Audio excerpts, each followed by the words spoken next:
And we welcome you back to Jackson 24/7. Let's continue our coverage at sports. Well, last week capped off the final games of the high school football regular season, so you know what that means. Yes, it's playoff time. The first round of the TSSAA state playoffs will begin actually tonight due to some inclement weather. There are several schools from around West Tennessee that have received postseason berths, so let's give you a quick rundown of some games that you need to keep on your radar. Starting off in Class Single A.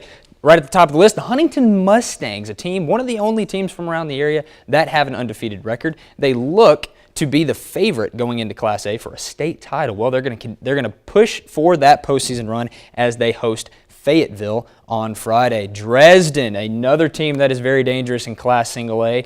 With a 9-1 overall record, the Lions are no stranger to postseason football, winning the state championship last season. They're going to open up with Middle College, and to a surprise to some people, it's the Greenfield Yellow Jackets. Yes, Greenfield in the postseason with a 5-5 record for the first time since 2003. Yes, 14 years since Greenfield's been in the playoffs. However, they have the tall order of traveling all the way to face a talented Westwood team. That game will actually be played tonight.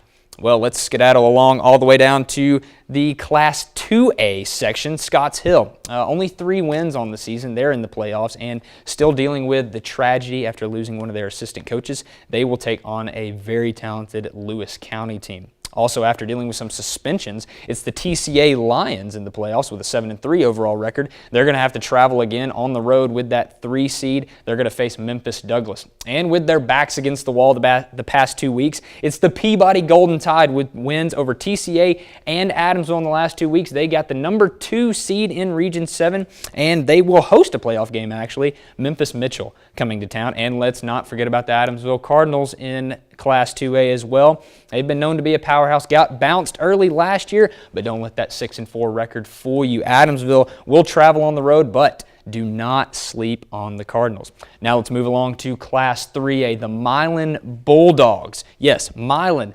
not a very good season according to Milan standards, actually. Only going 500 this year, 5-5 on the season, and they will actually be traveling for a first-round playoff game as they will head to Wooddale. But their rivals, again, last week, South Gibson, topped Milan in order to get that number 2 seed in Region 7 in 3A. They're coming in with an 8-2 overall record with the running backs of Dre McAllister and C.J. Sharp. This is a strong South Gibson team that may surprise some people, and they will host Tresvant. And the Bolivar Tigers wrapping up in Class 3A. They have the big task of going down and facing the number 2 team in all of 3A, the Pharaohs of Raleigh, Egypt. That game will be played again tonight due to some inclement weather. Now the feel-good story of the postseason. It's the Southside Hawks in 4A. Not a lot of people expected Southside to make the playoffs coming out of that region, especially the year before going 1-9. Well, Southside now in the playoffs for the first time since 2012, and they're hosting a game, believe it or not, with a 6-4 overall record. They will host Greenbrier and also Lexington, the champs out of Region 6. They're going to host Creekwood. Now, they've played Creekwood a couple of times in the playoffs in the past couple of years, and they've won both of those games. They look to extend that streak coming this Friday. 2 teams, again, that also might make some noise, Haywood and Crockett County. Both teams coming in at 8-2.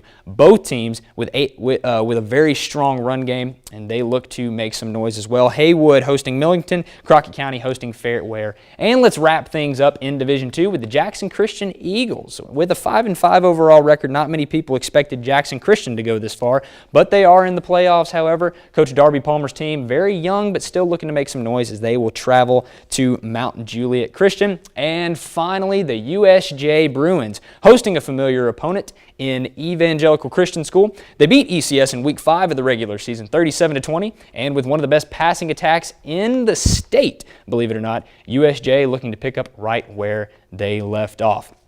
And that will do it here for sports. Coming up, we'll give you one more glance at that forecast. Miles Randall will bring you the details right after this.